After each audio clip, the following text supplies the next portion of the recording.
ধৈর্য আর কত।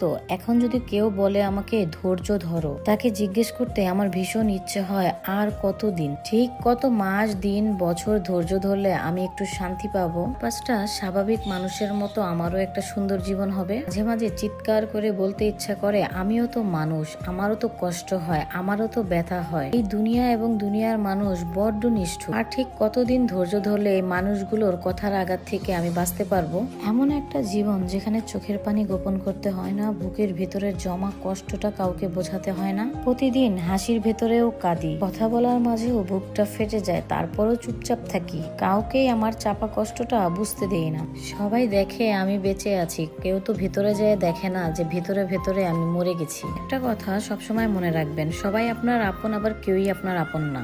সময় ভালো হলে সবাই আপনার আপনজন, সময় খারাপ হলে সবাই আপনার পর বরঞ্চ শত্রু হয়ে দাঁড়াবে। আর যে মানুষগুলোকে আপনি একটা সময় সাহায্য করবেন, তাদের দূর সময়ে আপনি তাদের পাশে ছিলেন, সেই মানুষগুলোই আপনাকে আঘাত দিয়ে কথা বলবে, সেই মানুষগুলোই আপনার সাথে চোখ পল্টি দিয়ে কথা বলতে দ্বিতীয়বার ভাববে না। এই মানুষগুলোকে সময়ের সাপেক্ষে চিনে রাখুন, এই মানুষগুলোই আপনার বড় বড় ক্ষতির কারণ হয়ে দাঁড়াবে। এই যে আমাকে দেখেন, যে মানুষগুলোর উপকার করেছিলাম সেই মানুষগুলোই আজকে আমার ক্ষতি করার চেষ্টা করছে। এইটাই দুনিয়ার নিয়ম, যার ভালো করবেন পরবর্তীতে সেই আপনার জন্য কুয়া খুঁড়বে, যাতে আপনি সেই কুয়ায় পড়ে যান। আমি কোথায়, জীবনের কোন পর্যায়ে আছি, ভবিষ্যতে কি হবে, কোনো কিছুই আমার জানা নেই।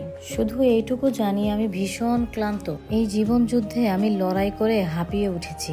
এখন কাছের মানুষের সাথে অভিমানও করি না, কারো জন্য অভিযোগও জমায়ে রাখি না। আমি আগেও বলেছি, আপনার যখন খারাপ সময় আসবে আপনাকে বাহিরের মানুষ দুঃখ কম দেবে, আপনার আপনজনরাই আপনাকে দুঃখ বেশি দিবে।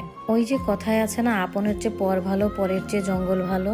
আমার মতে একা বাঁচুন, একা চলাফেরা করুন, কারো প্রয়োজন নাই। কেউ যখন আপনার দুঃসময় পাশে দাঁড়াতে পারবে না, আপনার সুসময়ে কাউকে রাখবেন না। মনে রাখবেন, দুঃসময়ের বন্ধু কেউ হতে আসে না, কিন্তু আপনার যখন সুসময় যাবে সবাই আপনার বন্ধু, সবাই আপনার প্রিয়জন। পারলে কারো উপকার করবেন, কিন্তু কারো ক্ষতি করার চেষ্টা করবেন না, কারণ কারো দীর্ঘশ্বাসের কারণ হলে আপনি ধ্বংস হয়ে যেতে পারেন। তার প্রতিটি দীর্ঘশ্বাস আপনার জন্য কবরের আযাব হয়ে দাঁড়াতে পারে। মনে রাখবেন, এই দুনিয়ায় যা ইচ্ছা তাই করে যেতে পারছেন, আপনার কিন্তু একটা জায়গায় যে জবাবদিহি করতে হবে। আল্লাহ পাকের কাছে কিন্তু আপনাকে হিসাব দিতেই হবে। কার ক্ষতি করার চেষ্টা করেছেন, কার সাথে খারাপ ব্যবহার করেছেন। এখন আমি আর আমার মধ্যে সেই চঞ্চল দুষ্ট মানুষটাকে খুঁজে পাই না। এখন আমি জীবন যুদ্ধে হাঁপিয়ে গেছি।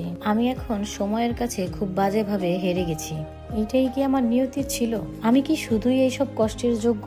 আপনার যখন খারাপ সময় যাবে, মানুষ আপনাকে কথা শোনাবে, এইটাই স্বাভাবিক।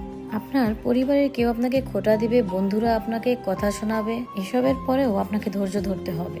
শুনে কষ্ট লাগবে, খারাপ লাগবে, তারপরও নিজেকে সামলে নিতে হবে।